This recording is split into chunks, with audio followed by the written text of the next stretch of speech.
Good evening, Rockdale County, and welcome to This Week from Rockdale.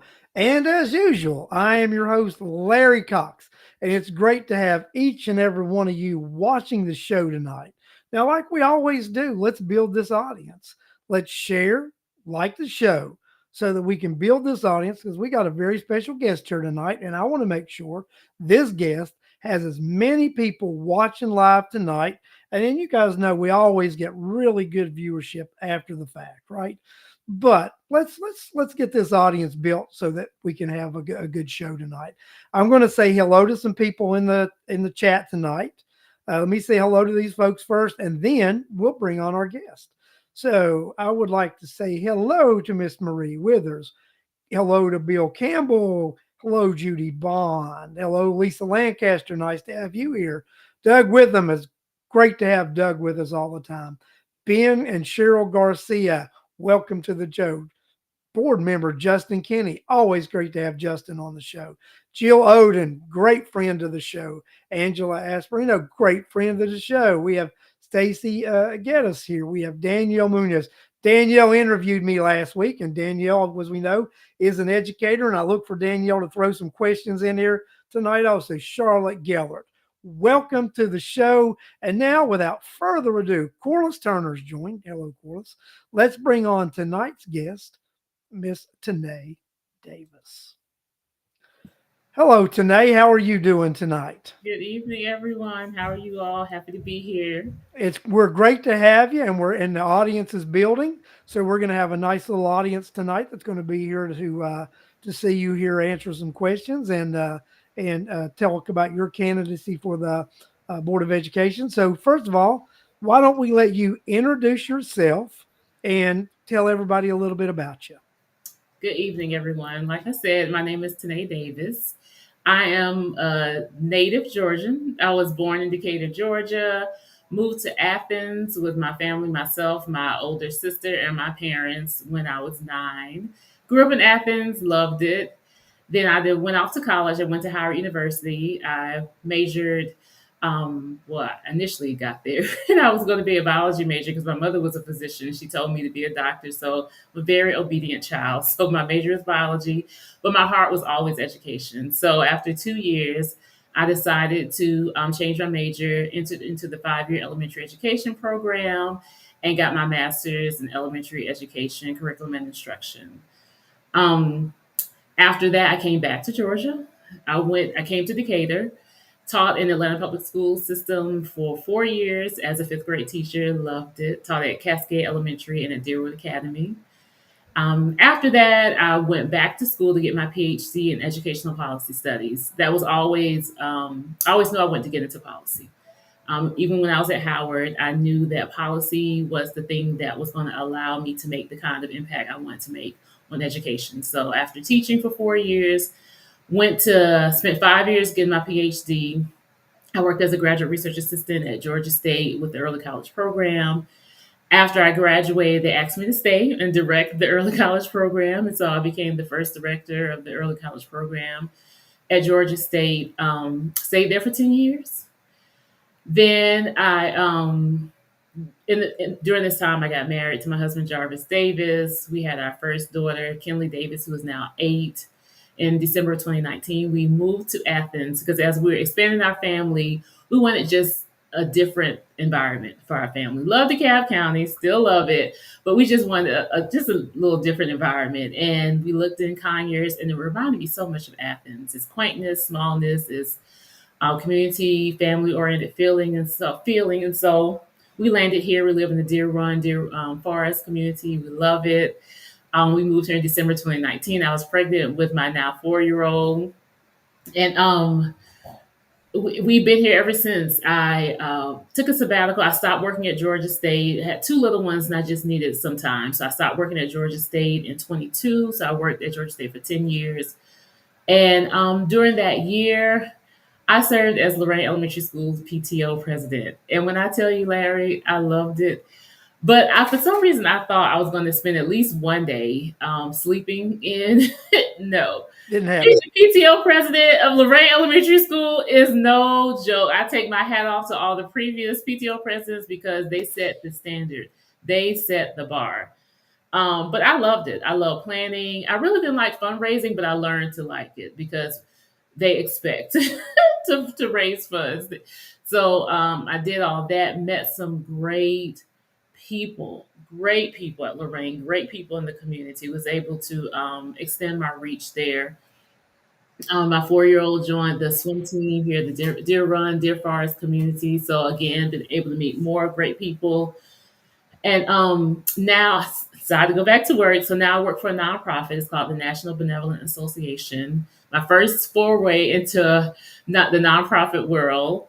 And I work as this young adult leadership development director. So now I'm working with 18 to 30-year-olds. And so helping to develop them vocationally, spiritually, excuse me, mental health wise. And so June will be 1 year doing that. And so Gotcha. that's me. Well, and then you decided here you're going to run for the Board of Education here in Rockdale County. You're running for Board of Education Post 5. And so tonight, tell us, why did you decide to run for the Board of Education in Rockdale County? So I was talking to a friend of mine who is she's a former coworker of mine at Georgia State. She is on the board in Atlanta, and I was a little frustrated with some of the decisions from our superintendent and from our board. And so, as we're talking about, I just wanted to get advice of how I should go about addressing these issues. And she said, Tanae, you should run. I said, no, that's not why I'm calling you. I'm not calling you because I'm interested in running. I'm calling you all because I want to work with the parents. I want to work with the community from the grassroots to see how we can make these changes. She said, I understand that, Tanae, but she knows my background in Georgia State. Like I said, we worked at Georgia State. So she knows how passionate I am about and effective, how passionate and effective I am when it comes to education. She said, Rockdale is small enough, Tanae, for you to make a difference there. Um, so I dismissed that because I was not interested in running. I really just wanted to work with the parents and administrators and the teachers. Um, but then I have a friend who she's a board member at Athens Clarke County. So I'm talking to her about what we can do. She said, Tanae, you should run. And just so many people, even parents, Tanae, you should run. And so, speaking to my husband, he said, Tanae, you know you should run. Then why are you even playing? So I finally decided to run, Larry. And of course, a lot of it has to do with I just love education. I'm finally putting two and two together because the policy is what we do as board members. And I have a degree in writing policy, and that's what I did at Georgia State for the early college program. I wrote almost all of his policies. And then I have a 4 and I have an 8-year old. My children are involved. My children are doing well. My oldest one, the little one, is just 3, but well, she's in preschool. She's involved, and this has to be an excellent school system. I'm a product of the public school system. I don't have a problem with people sending their children to private school. You have to do what's best for your children, but I want to send my children to the public schools that serve my community. And so, with that, I want to be intimately involved in making it better. And and I just realized that being on the school board doesn't preclude me from still working with the parents that I so love working with the teachers, with the administrators. So that's why I'm here because I was asked, and I have the knowledge and experience, and I realized this is part of the my goal and my effort when I was at Howard University. When I said I wanted to get into policy, this is it. I thought it may have looked a little different because, Larry, we both say we're not politicians. We're just here we're here to work for the people. And so this is a way I can be effective. This is a way I can be effective and help out the community, my new Rockdale community, and my children. This has to work. This Yeah, has to work. yeah, there's no other option, but it has to work. I Yeah. agree. So let me ask today, what do you see? If you've got a chance, you've been here for a few years now, you've got a chance to sort of you being an educator, studying policy. What do you see as the number one problem that needs to be addressed in Rockdale County, and that you would focus on the number one thing if you're elected to this post? So I truly understand the question, but I also understand that we have to do multiple things. within the school system. When I was a teacher, I couldn't just focus on phonics. When I was a teacher, I couldn't just focus on multiplication. I had to focus on everything that the children needed. So, a couple of things when you look at the state standards and what state of Georgia requires or expects our students to know, our students are not meeting those standards. The content mastery. Content mastery is have you mastered the content in the grade that you're in now in order to go to the next grade?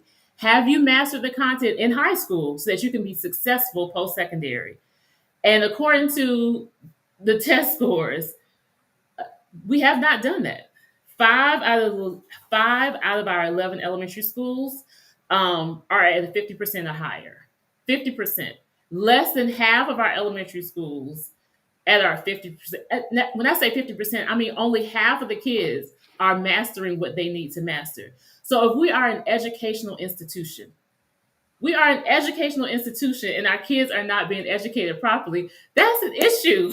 That's a huge issue because what are their options without an education, without an appropriate education? There are no options. Larry, you talk. Ellen, today I'm going to use some numbers from the superintendent just to back your thing up here. Mhm. He did a presentation about 3 weeks ago, and I've got the PowerPoint right here. He himself stated that 41% of high school students are reading below level. He himself said 63% are at below level for math. So today, if I'm reading these numbers correct, that means they're graduating, right? Of the 80, now he touted an 87% graduation rate across the board. So that means we're graduating these kids, right? And of those graduating, 41 of them can't read at level and 63% can't do math at level. And that comes right back to what you're saying, right? How are we preparing them for what's after school? So you're right. It's scary. Right. It is because we can say we graduated them, but we graduated them with what skills? We graduated them with what ability? How are they now contributing to society in which we live in? Because just I have no problem working at the fast food, but that shouldn't be their only option. We I, are Kids are in school to have a plethora of options at the end of 12th grade. I'm going to ask you a question, and you as an educator, and I know Danielle in the chat, she's going to know the answer to this too. So, how did we graduate them and they weren't reading and doing math at level? So, what did that mean? How were they able to graduate? Oh, it's easy. It's easy to But I pass. think people need to know that answer. Oh, okay. Okay. Well, so I had a child when I was in fifth grade.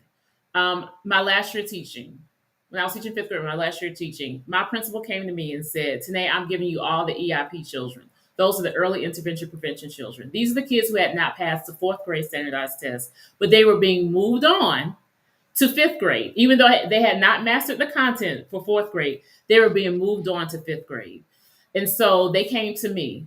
So we did a test at the beginning of the year, and I had children who were not reading at the fifth grade level. I had one child who was reading at the kindergarten level. And I said, "Oh my gosh, how did she get to me?" That happens. You just pass along the kids. Now, in fifth grade, you're supposed to pass the standardized test in order to go to sixth grade. But if they don't pass it, you can do appeals. They can go to summer school and try to pass the test again. There's so many ways to pass the test without having either content or mastery. We all know there have been studies that show you can go down and bubble and see for all the answers and pass the test. And once Well, you pass the test, you go to the next grade. you do know the lady over the teacher in Henry County that just won her lawsuit. Uh, she actually sued. She got fired because she refused to pass kids who had failed. She refused to give them 60s. So the Henry County school system fired her. Not only did they fire her, but they did that little maneuver, whatever they do when they put on your license. She wasn't able to get a job for 4 years too. So she just won a lawsuit against them and is running for school board in Henry County. So she got awarded a six-figure settlement and is running for school board in Henry County. So, and what I've been told by educators in Rockdale County is this: we're told just pass them. We It's can't frowned fail. upon. Now, it is frowned upon to hold children back. The research has shown if you're not going to do anything substantially different in the second year, then holding children back doesn't help. But I was speaking to an administrator last year within Rockdale County, and she said she spoke to her higher up, her district level, and said, "Look, there are about a handful of children in kindergarten or first grade. I just need to hold back. Please give me permission to hold these children back." And you're going to see a huge amount of difference. And so he took the bold step. He said, hold them back. And she had to come up with a way to have something substantially different in that second year of first grade, which she did because she was an excellent administrator. You all had her here for years. I won't call her name out right now, but you all had her here for years. She's since retired. And she saw substantial growth throughout the entire time they were in elementary school. But when Larry, because our school system, our educational system is so filled, it's run by numbers a lot of times. You want your numbers to look as good as possible, and it does not look good. It does not look good to hold children back. Well, well, and that's what a friend of mine who is in education. But I have a lot of friends in education. So I mean, I get coached on this as I have advisors, right? And I would never have thought to do this or uh, say some of the things I say or whatever if I did not have strong educational advisors leading me and giving me information. So that's point blank. They tell me that's when they use these numbers, that's education talk because they like to use numbers instead of using kids because they like to just use percent. And Danielle actually mentioned something here. She actually said that, as Dr. Davis knows, that failure at the fourth grade predicts failure in high school. Yeah, that a lot of times we look at third grade, but yeah, fourth grade, those failure in those upper grades does have predictions for a lot of things, not only high school, but just life in general. Yep. So I mean, I think that's you're right. I mean, I think it's something that on the board we're going to have to look at. What do we do with the failing rate? How do we handle it? What does that look like moving forward? We just can't keep manipulating numbers to make the system look like it's something that it's not. At some point, we're going to have to live in reality, right? So, Yeah. uh, so what do you think? So I think we're going to have another budget shortfall this year. And I think when I was talking to some members of the board, they were waiting like, they didn't know what the budget was going to look like because, they were going to be thrown numbers at them and then they were going to find out.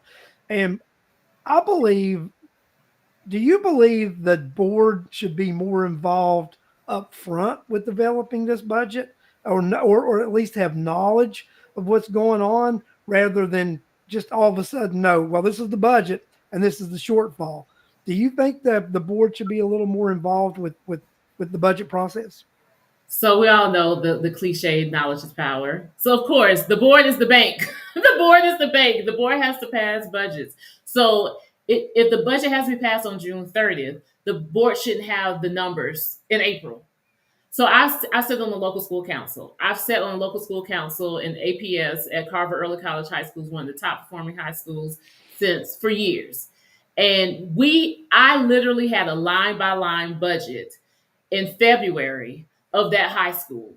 We had to go through a budget training because the local school council, if you're a charter school district, which we are, you have to have a local school council. And since I partner with the school at Georgia State University through the early college program, I sit on the council. I sit on the local school council now at Lorraine Elementary School. So we have looked at the budget already. So to know that the board members haven't even looked at the budget, have no budget numbers, that is disheartening because I'm just looking at one school. They have to look at the entire district and they have to do it in a matter of a couple of weeks. No, no, the board should be more intimately involved with. When the budget starts being put together, the board needs to be involved in that budget process. Because if you're expected to pass a budget, then you really need to know the budget. Yes, Would you agree with that? I agree. That's Yeah. what I want. I've done it with schools, so I expect the board to do it also. Well, I think we've got two people here that are running for the board that agree with that. And if we're on that board, we're going to want to be more involved and more knowledgeable. We just don't want numbers thrown at us and say, here it is. Right. That's Right. not actually being able to know a budget. Just being able to, that's, you're being told to rubber stamp a budget, right? Yes. Yes. I agree. Because it's So hard to go through a budget that big in the matter of a couple of weeks. It you, is. you It is. can't do it. You're just there's Yeah. no way. So how do you plan on interacting with the community and making sure that the community has a voice with you? Well, like I've already said, that was my crux. That's one reason why I wasn't necessarily interested, because I've never really seen a board interact with the community the way I expect the board to interact with the community. But again, I have friends who sat on the board. Like, again, one of my friends, she started the student advisory council. So there's a student advisory council to the board. She has public engagement forms in her district. So I've seen this. I know it could happen. And so my whole purpose being on the board is to be the voice of the people. I started the with Shanice Fountain, the PTO Sims Elementary president. We started the PTO PTA collaborative, and as a part of that, we got PTO presidents from all over the elementary schools. We will come together monthly and just talk about and give support with what we're doing and everything. So we put together a survey and we sent it out to 8 out of the 11 elementary schools. And we asked them, what are your thoughts regarding your school? I have the survey right in front of me. It's a parent survey. What are your thoughts regarding how funding should be spent at your school? Like, what should funding go to? What are your thoughts regarding the safety of the school? What are your thoughts regarding if your voice and opinions are heard at your school? Are your voice and opinions heard at the district level? So we've already done that. We are involved in the community, and that won't stop when I prayerfully get on the board, because you're a representative of the people. You're there for the people. Well, CJ just asked a question, and this was said at one of our forums. So we're gonna do this. So it was, what would you say about a comment that was made by one of the board members that she didn't care what the voters said? It's about the kids. So, hmm, how can I say this? So the voters and the kids represent the community, and it's important to represent the community. There's this in some African nations, they greet each other not by saying "How are you?" They greet each other by saying "How are the children?" And so we have to understand that if our children are doing well, healthy children represent a sign of a healthy community. And you can't have one or the other. You can't have an unhealthy voter, a disparate voter, a malcontent voter, and have healthy children. They have to go hand in hand. Um, Yeah, I agree. So you're right. You have to, as a elected official, make sure you have a healthy community. If you have a healthy community, then you're doing what's right for the kids, aren't you? mhm. That And usually goes. and that, isn't that setting an example for the children also? Yes. It is. I was sitting with my 8 year old, so cute. She was having a birthday party. We were at Andretti, and the kids were talking about how they were being bullied. So I'm just sitting there listening. My 8 year old is trying to give advice, and she said, and that's the reason my mommy is running for board of education to help solve all these issues. Now, I don't know where she got that from, because I've never said anything about bullying, but I'm glad she sees that I'm trying to do something to try to help improve the situation that she and her, excuse me, her classmates are facing. So yes, serving as an example. You never know what children are seeing and what they're picking up. They pick All up right. and see everything. No, now this is a sort of a hotbed issue, and it may become a hotbed issue this coming Tuesday at the forum we're going to have, because who knows, I may say some things that upset people, but it's about visiting schools. As a board member, would you visit schools? Of course. How do you not visit schools? My life is the school. So I can't change who I am. I cannot change who I am. Again, I was an elementary school teacher. When I was at Howard University, the reason I decided to change from being a biology major is because I did the Each One Teach One program. So I went to a local school in Washington, D.C., and I started tutoring fourth graders, and I realized they didn't know how to read. So I said, oh no, we got to do something about this. My life is in the school. When I was at Georgia State, I didn't have to go to the 8 schools that we partnered with. I was in there. The children knew me. The administrators knew me. The secretary knew me. My life is the school, so I'm not going to change who I am because I'm on the board. So I will be in the schools, and there's no policy that says you cannot be in the school. There are protocols. You need to let the district know that you're going to be there. You just can't show up, but you have to be there. Yep. Yes. Yeah, I agree with that 1,000%. Right. So, another thing I want to, and this is like something that came from one of the forums we did last weekend. One of the members said that they felt that people running for the board needed to know actually what was expected and what you're supposed to do as a board member. Mhm. Um, I'm going to ask this is a pretty tough question. Do you Mhm. think the current board members actually know what they're supposed to be doing as board members? So it's funny you should say that. I've spoken to all the board members except for one. And this is just over the life of me being here. Like I said, I have a second grader, so since kindergarten, first grade, I've been speaking to board members. And I told her, I said, I'm not trying to be rude or disrespectful because she was very nice to me. She was very nice. I said, but I don't think you understand your role as a board member. And I just told her that. And so the answer is no.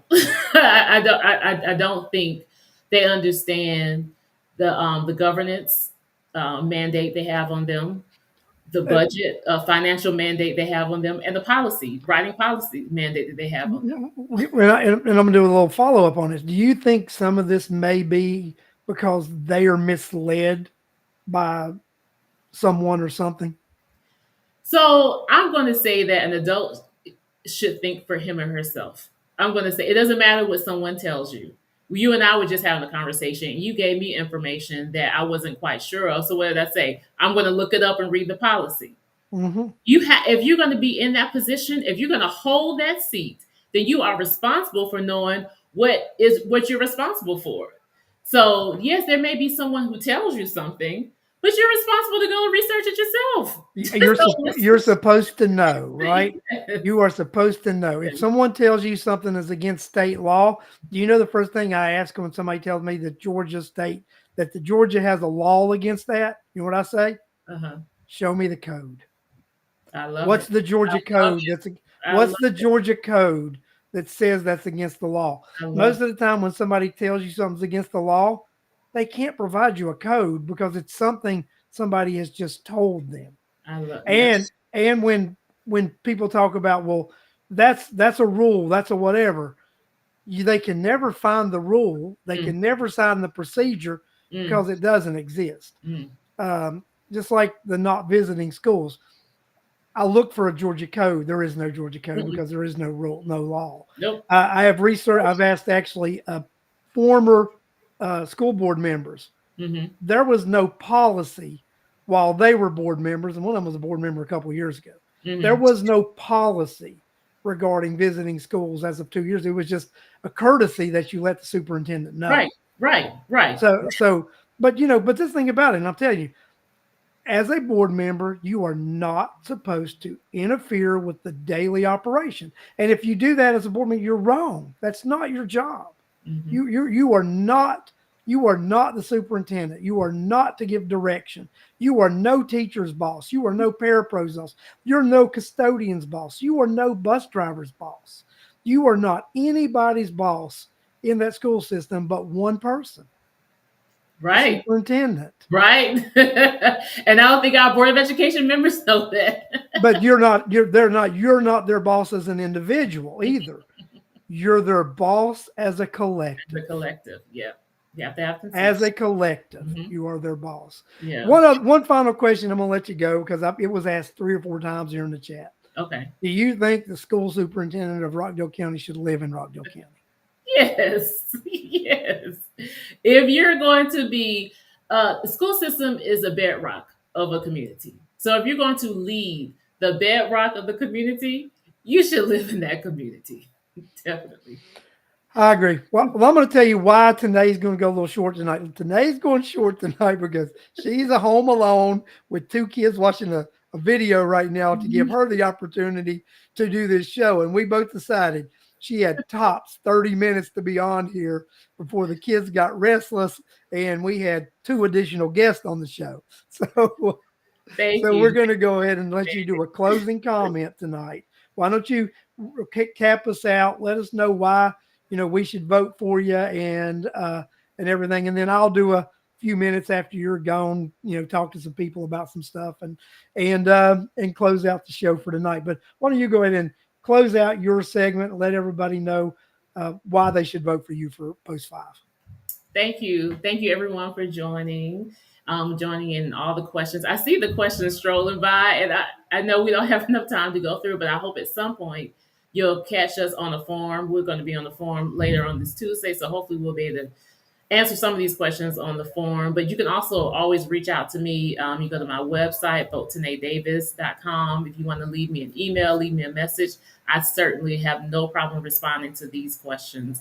But again, my name is Dr. Tene Davis. I'm running for Board of Education, Post 5. I'm running because this has to work. This has to work. I have a 4 and an 8-year-old. I'm an educator. I'm a lifelong educator. This is my purpose. I make no qualms about it. This is my purpose. And so I love education. I love children. I love my children, and we can do better. There are pockets of excellence here in Rockdale. I'm not here to tear down the whole educational system, but we can do better. And if we can do better, why not do better? And if we're going to do better, how are we going to do better? Collective investment. This is, again, I've only been here since December 2019. I'm completely impressed by the people in this community, the passionate people in this community. And so I think you all, and now I'm going to say we, deserve the best. We deserve much better than what we have right now with the people who are running our educational system and then just educational in general. And so I'm here to join with you all so that we can do better. I couldn't disagree with you. I agree with you wholeheartedly. And I don't know if you've heard on the show or not, because I tell people who I'm going to vote for, right?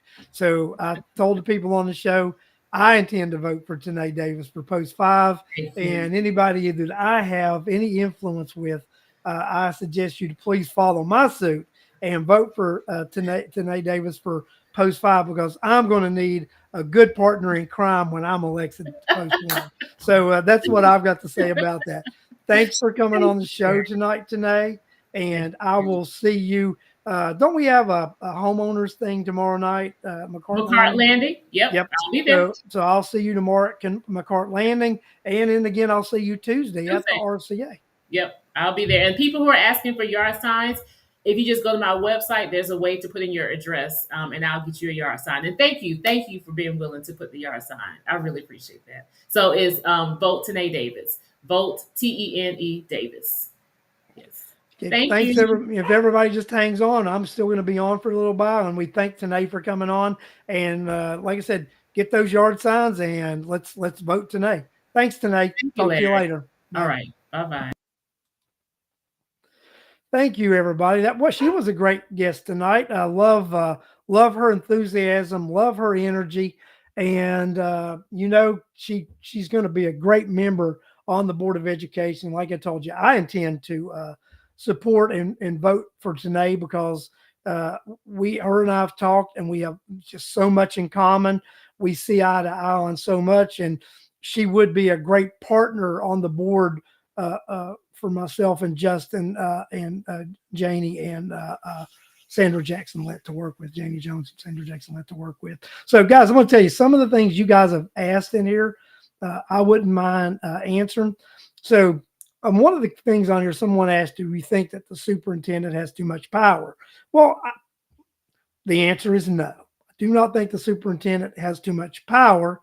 What I think is the board doesn't recognize their power. The superintendent has day-to-day operation of the school system. The board is supposed to approve the policies. They're supposed to approve the curriculum. They're supposed to approve the budget. Now, to approve something, you need to be involved in the developing it. And there's where I think we've got the disconnect, because the superintendent says to them, well, you can't be involved in the development of it because that's day to day. Well, no, it doesn't become day to day until the board passes it. That's when it becomes day to day. So the board needs to help develop policy, pass policy, develop a budget, pass a budget, develop curriculum, pass a curriculum. But you do this in cooperation with the superintendent, his staff, and the community. Because I believe for a school system to truly be successful, you need one thing to happen, and that is this: you need for the school system to be able to work in harmony. You need the superintendent and the administrative staff to work hand in hand with the community and with the board. Because if all three work together, then you are able to have a successful school system. But what we have right now, and this is just reality, we have a one-man show. We have a superintendent who does not want the input of the board. He does not want the input of the community. He does not want board members visiting. He does not want board members visiting the school system. He does not really want the input of the citizens because you've got into these guys who have threatened board members in the past if they've talked to community about what's going on. And like I've told you, Georgia state law prohibits any board, any school district to pass any sort of law or ethics that prevents a school board member from discussing anything that has occurred in open board meeting with the general public. You can discuss these things. You can have town halls. You're allowed to visit the school as a board. Let me ask you, how are you able to know what's going on in the school system? Judge if the superintendent's doing his job. Judge if policy is working. Judge if programs are working, unless you're allowed to go in the school system and actually see what's going on. You can't. There is no way unless you can actually see what's going on and observe firsthand. You must be able to observe what's going on firsthand. I've done a lot of research about this across America. Organizations recommend that school board members periodically visit the schools because it allows them to get to know the administrators, it allows them to get to know the faculty, and it allows them to get to know teachers. I mean, not teachers, students. When they get to know the administration, faculty, and the students, then they begin to have a better understanding of what drives the school system and what's needed in the school system. Your board members need to become familiar with the school system because it allows them to then intelligently pass a budget. It allows them to intelligently pass procedures and protocol. It allows them to know and interact with the curriculum. Is the curriculum working? Is it not working? What do we need to add and delete? Guys, the school system needs to be an interactive living organism. It needs to be interactive. The superintendent and his staff, the board members, and the community. That's what needs to happen. Because unless we do that, nothing is going to change. What I have become aware of having these forums over the last week is this. I don't think these board members are actually aware of what their job responsibilities are. I don't think they're actually aware of what setting the tax rate means because they all thought that they lowered taxes because they lowered the millage rate. They lowered the millage rate below what it had been set at previously, but they didn't adopt the rollback rate, which would have made it zero. And if you adopt the millage rate that is above the rollback rate, then that's a tax increase. But I don't think they know that. From going to meetings and watching meetings online, it is very apparent that they don't know how to run a meeting to Robert's Rules of Order or professional governmental meeting. And I know the Georgia School Board Association actually offers training and classes in that. So This board needs to be trained in how to run meetings. They need to go to classes offered by the assessor's office and tax commissioner's office so that they understand what it means to set a tax rate. And the millage rate is a multiplier when applied against the assessed value. I think this board needs a lot of education. They actually need to know what they're doing. When they criticize candidates running for office, and when I hear myself and particularly Tene Davis, and we talk about things that need to be done, we talk about things board members can do. We know that that's what board members should do because we've done our research and we know that's how boards all over America are run in successful school districts. And when you have a unsuccessful school district, Rockdale County is the prototype of an unsuccessful school district. So if we want things to continue as they are, then we just need to elect the same old people. But if we like to change it, then let's change it up and elect some different people. Let's elect people who actually do want to make a difference. Let's elect people who actually want to listen to the community, who want a healthy community. If you have a healthy community, you have a healthy child. It's as simple as that. This is as simple as that. A healthy community will give you a healthy school system and a healthy child. We do not have that right now. We don't have that, but we can. We can if we do the right thing as voters in this county. We change the school board, and we're allowed to remove Terry Oates as the superintendent. And I know people have told me, Larry, that's a harsh statement, but it's a real statement. It's a real statement, and it's something that needs to happen. The Rockdale County school system is not going to change under the leadership of Terry Oates. It's not. It is not. So we've got to make a difference in this county. Voters of Rockdale County, it's time to stand up, stand strong, and vote for change. I'm going to tell you guys before I get off here who I intend to vote for. I intend to vote for Larry Cox, Post 1 Board of Education. I intend to vote for Justin Kinney, Post 3. I intend to vote for Darlene Smith, Post 4. I intend to vote for Tene Davis, Post 5. And I intend to write in Tucker Cox for Post 2. If we make those votes, then Rockdale County will be in a direction to move and change pace. We will. But it's up to you, voters. Do you like things the way they are, or do you want to see change? If you want to see change, then you do it at the ballot box.